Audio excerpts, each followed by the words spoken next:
इस वीडियो में हम समझेंगे इलेक्ट्रिसिटी कंप्लीट चैप्टर। इस चैप्टर में फॉलोइंग टॉपिक्स इंक्लूड हैं और उन सभी टॉपिक्स की टाइमलाइन डिस्क्रिप्शन में दे दी गई है। आप किसी भी टॉपिक को उसके टाइमलाइन के अकॉर्डिंग देख सकते हैं। तो चलिए इसे हम शुरू करते हैं। Electric current. मान लीजिए कि एक मेटालिक कंडक्टर है। मेटालिक कंडक्टर एक वायर, सॉलिड रॉड या फिर मेटल प्लेट की फॉर्म में हो सकती है। मेटालिक कंडक्टर में फ्री इलेक्ट्रॉन्स होते हैं जो कि कंडक्टर में फ्री मूव कर सकते हैं। लेकिन ये इलेक्ट्रॉन्स अपने आप यानी सेल्फ मूव नहीं करते। अब मान लीजिए कि मेटालिक कंडक्टर के एक एंड को बैटरी के पॉजिटिव टर्मिनल से और दूसरे एंड को नेगेटिव टर्मिनल से कनेक्ट करेंगे। साथ ही सर्किट को ऑन ऑफ करने के लिए एक स्विच भी कनेक्ट करेंगे।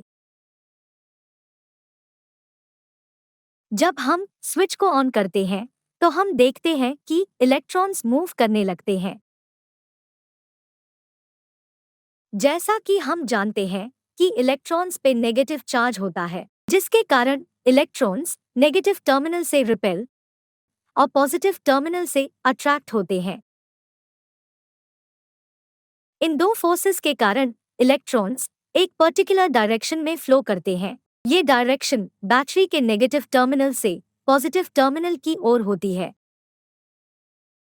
इलेक्ट्रॉन्स फ्लो के कारण करंट जनरेट होता है और इस करंट की डायरेक्शन इलेक्ट्रॉन फ्लो के अपोजिट डायरेक्शन में होती है।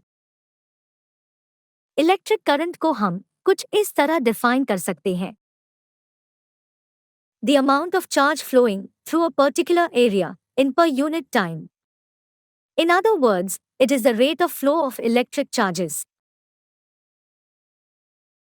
मान लीजिए कि नेट चार्ज Q है। ये net charge time t interval में कंडक्टर के अक्रॉस फ्लो करता है। Current is equal to charge by time. Current की SI यूनिट एम्पियर होती है। एक ऐसा इंस्ट्रूमेंट जिसे इलेक्ट्रिक करंट को मेजर किया जाता है उसे एमीटर कहा जाता है। यहाँ हम देख सकते हैं कि एक बल्ब, स्विच, बैटरी और एमीटर को सीरीज में कनेक्ट किया गया है। इस कंटीन्यूअस इलेक्ट्रिक करंट के पाथ को इलेक्ट्रिक सर्किट कहते हैं। इलेक्ट्रिक पोटेंशियल और पोटेंशियल डिफरेंस। जैसा कि हम जानते हैं कि इलेक्ट्रॉन्स वायर में सेल्फ मूव नहीं करते। इलेक्ट्रॉन्स को एक पर्टिकुलर डायरेक्शन में मूव करने के लिए एक्सटर्नल फोर्स की जरूरत होती है और इस इलेक्ट्रॉन फ्लो से करंट जनरेट होता है। ये एक्सटर्नल फोर्स बैटरी के थ्रू प्रोवाइड किया जाता है। बैटरी में दो टर्मिनल होते हैं जिनमें से एक पॉजिटिव टर्मिनल और एक नेगेटिव टर्मिनल होता है। इन टर्मिनल्स को इलेक्ट्रोड्स कहा जाता है। शुरुआत में ये इलेक्ट्रोड्स न्यूट्रल होते हैं यानी उन पे कोई चार्ज नहीं होता। बैटरी के इनसाइड केमिकल रिएक्शन होता है। ये रिएक्शन बैटरी में मौजूद इलेक्ट्रोलाइट के कारण होता है। इस रिएक्शन के कारण पॉजिटिव और नेगेटिव चार्ज आयंस प्रोड्यूस होते हैं। बैटरी के दोनों इलेक्ट्रोड के पास चार्ज को अट्रैक्ट करने की प्रॉपर्टी होती है और इस प्रॉपर्टी के कारण पॉजिटिव और नेगेटिव चार्ज डिफरेंट इलेक्ट्रोड पे डिपॉजिट होते हैं और उन इलेक्ट्रोड्स पे पॉजिटिव और नेगेटिव चार्ज इंक्रीज होता है। इलेक्ट्रोड्स पे जो चार्ज क्रिएट होता है उसे हम इलेक्ट्रिक पोटेंशियल कहते हैं और दोनों इलेक्ट्रोड्स पे क्रिएट हुए चार्ज के डिफरेंस को हम पोटेंशियल डिफरेंस कहते हैं। अब जैसा कि हम जानते हैं कि इलेक्ट्रॉन्स नेगेटिव चार्ज से रिपेल होते हैं और पॉजिटिव चार्ज से अट्रैक्ट होते हैं, तो इसी कारण इलेक्ट्रॉन्स नेगेटिव इलेक्ट्रोड से पॉजिटिव इलेक्ट्रोड की ओर फ्लो करना स्टार्ट कर देते हैं, जिसकी वजह से करंट बनता है। अब क्योंकि इलेक्ट्रॉन एक टर्मिनल से दूसरे टर्मिनल की तरफ फ्लो कर रहा है, जिससे वर्क डन होता है, वर्क डन बाय चार्ज को हम इलेक्ट्रिक पोटेंशियल डिफरेंस कहते हैं, जिसे हम V से डिनोट कर सकते हैं। इलेक्ट्रिक पोटेंशियल को हम वोल्टेज भी कहते हैं और इसकी एसआई यूनिट वोल्ट होती है। Ohm's law. जैसा कि हम जानते हैं कि जब किसी सर्किट में इलेक्ट्रिक पोटेंशियल यानी वोल्टेज अप्लाई किया जाता है तब सर्किट में करंट फ्लो होने लगता है। अब मान लीजिए कि एक इलेक्ट्रिक सर्किट है जिसमें एक बल्ब को बैटरी से कनेक्ट किया गया है। साथ ही करंट मेजर करने के लिए सीरीज में एक एमीटर भी लगाया गया है। सर्किट को ऑन ऑफ करने के लिए एक स्विच कनेक्ट किया गया है। वोल्टेज को मेजर करने के लिए एक वोल्टमीटर को सर्किट में पैरेलल कनेक्ट किया गया है। अब हम वोल्टमीटर की वैल्यू नोट करेंगे और स्विच को ऑन करेंगे। स्विच ऑन होते ही सर्किट में करंट फ्लो होने लगता है और बल्ब ग्लो होना स्टार्ट कर देता है। अब हम एमीटर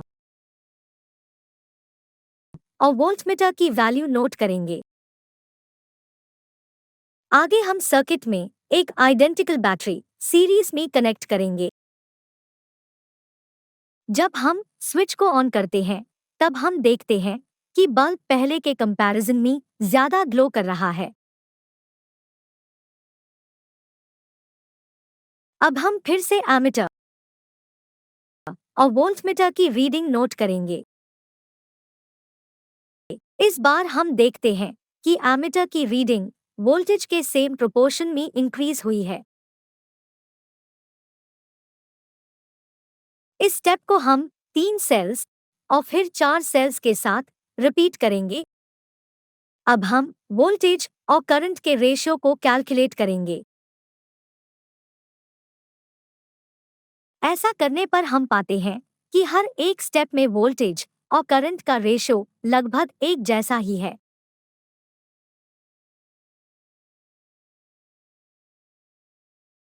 जब वोल्टेज और करंट की वैल्यू को ग्राफ पे प्लॉट करते हैं तब हम देखते हैं कि करंट वोल्टेज के साथ प्रोपोर्शनली इंक्रीज हो रहा है। करंट और वोल्टेज के इस रिलेशनशिप को जर्मन फिजिसिस्ट जॉर्ग साइमन ओम ने 1827 में डिस्कवर किया था, जिसे हम ओम्स लॉ के नाम से जानते हैं। According to Ohm's law, the potential difference V across the ends of a given metallic wire in an electric circuit is directly proportional to the current flowing through it, provided its temperature remains the same. Resistance and factor affecting resistance.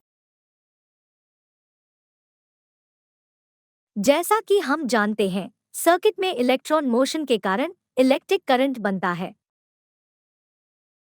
हालांकि conductor में electrons move करने के लिए completely free नहीं होते। ये electrons conductor में मौजूद एटम्स के थ्रू रिस्ट्रिक्ट किए जाते हैं। जब हम कंडक्टर में पोटेंशियल डिफरेंस यानी वोल्टेज अप्लाई करते हैं तब कंडक्टर में करंट फ्लो होने लगता है। ये करंट इलेक्ट्रॉन मोशन के कारण बनता है। जब इलेक्ट्रॉन्स कंडक्टर में मूव करते हैं तब ये इलेक्ट्रॉन्स कंडक्टर के एटम्स से कोलाइड करते हैं। इस कोलिजन के कारण इलेक्ट्रॉन्स का फ्लो रेट कम हो जाता है और साथ ही करंट रिस्ट्रिक्ट होता है। हम ये कह सकते हैं कि कंडक्टर में इलेक्ट्रॉन फ्लो या करंट को रेजिस्ट करने वाली प्रॉपर्टी होती है। किसी भी सब्सटेंस में इलेक्ट्रॉन फ्लो या करंट को अपोज करने के लिए जो ऑब्स्ट्रक्शन क्रिएट होता है उसे हम रेजिस्टेंस कहते हैं। इस इलेक्ट्रिकल रेजिस्टेंस को हम R से डिनोट करते हैं। आइए अब जानते हैं किसी कंडक्टर में रेजिस्टेंस किन फैक्टर पे डिपेंड करता है। फर्स्ट, ये पाया गया कि रेजिस्टेंस वायर की लेंथ इंक्रीज होने पर इंक्रीज होता है, यानी रेजिस्टेंस वायर की लेंथ के डायरेक्टली प्रोपोर्शनल होता है।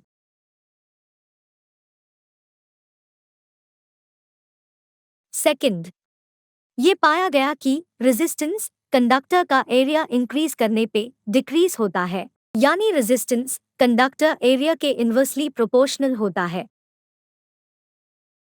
थर्ड, ये पाया गया कि डिफरेंट मटेरियल जिसकी लेंथ और एरिया सेम हो उनमें डिफरेंट रेजिस्टेंस क्रिएट होता है। Heating effect of current. जैसा कि हम जानते हैं कि बैटरी या सेल इलेक्ट्रिकल एनर्जी के सोर्स होते हैं। बैटरी में केमिकल रिएक्शन होने के कारण बैटरी के दोनों टर्मिनल पे पोटेंशियल डिफरेंस क्रिएट होता है। टर्मिनल के बिटवीन पोटेंशियल डिफरेंस के कारण इलेक्ट्रॉन्स एक टर्मिनल से दूसरे टर्मिनल की ओर फ्लो करते हैं जिससे करंट बनता है।